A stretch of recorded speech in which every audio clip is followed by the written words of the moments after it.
Hi friends, എല്ലാവർക്കും lucky mass വ്ലോഗിലെ മറ്റൊരു വീഡിയോയിലേക്ക് സ്വാഗതം. ഇന്നത്തെ വീഡിയോ പ്രകൃതി നമുക്ക് വരദാനമായി തന്ന ശംഖുപുഷ്പത്തിൻ്റെ ഗുണങ്ങളെക്കുറിച്ചാണ്. വീഡിയോ ഇഷ്ടപ്പെട്ട് ലൈക്ക് ചെയ്യണേ. ഇതുപോലുള്ള കൂടുതൽ വീഡിയോയ്ക്കായി സബ്സ്ക്രൈബ് ചെയ്ത് അടുത്തുള്ള ബെല്ലൈക്കൺ കൂടി ഓൺ ചെയ്തു വയ്ക്കാൻ മറക്കരുത്. നിങ്ങളുടെ അഭിപ്രായങ്ങൾ താഴെ കമൻറ്റ് ചെയ്യുമല്ലോ. എന്നാൽ നമുക്ക് നേരെ വീഡിയോയിലേക്ക് പോകാം. മനോഹരമായ ഈ പൂവ് 2 നിറത്തിലാണ് ഉള്ളത്, നീലയും വെള്ളയും. ഇത് ആയുർവേദത്തിൽ ഏറ്റവും പ്രാധാന്യമുള്ള ഒരു ചെടി കൂടിയാണ്. ഈ പൂവ് മുടിയുടെ ആരോഗ്യത്തിനും ചർമ്മ സംരക്ഷണത്തിനും പരമ്പരാഗതമായി ഉപയോഗിച്ചു വരുന്നുണ്ട്. ഇതിൻ്റെ പൂവ് ഉപയോഗിച്ചുണ്ടാക്കുന്ന ടീ ഇന്ന് ലോകമെമ്പാടും ജനപ്രിയമാണ്. ഔഷധ ഗുണമുള്ള ഈ ചെടി എല്ലാവരും നട്ടുവളർത്താനായി ശ്രമിക്കുക.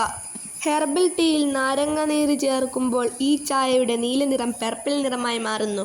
ഒരു അമൂല്യ സമ്മാനമാണ് ഈ ചെടി. എന്നാലും ഏതെങ്കിലും ആരോഗ്യ പ്രശ്നങ്ങൾക്ക് ഉപയോഗിക്കുമ്പോൾ ആരോഗ്യ വിദഗ്ധരുടെ ഉപദേശം തേടുന്നത് നല്ലതാണ്.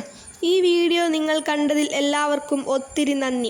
ഈ വീഡിയോ നിങ്ങൾക്ക് ഉപകാരപ്പെട്ടുവെങ്കിൽ തീർച്ചയായും കൂട്ടുകാർക്ക് കൂടി ഷെയർ ചെയ്യണേ. ചാനൽ സബ്സ്ക്രൈബ് ചെയ്ത് സപ്പോർട്ട് ചെയ്യാൻ മറക്കല്ലേ. നിങ്ങളുടെ അഭിപ്രായങ്ങൾ കമൻറ്റ് ബോക്സിലൂടെ അറിയിക്കണേ. അടുത്ത വീഡിയോയിൽ നമുക്ക് വീണ്ടും കാണാം. അതുവരെ ബായ്.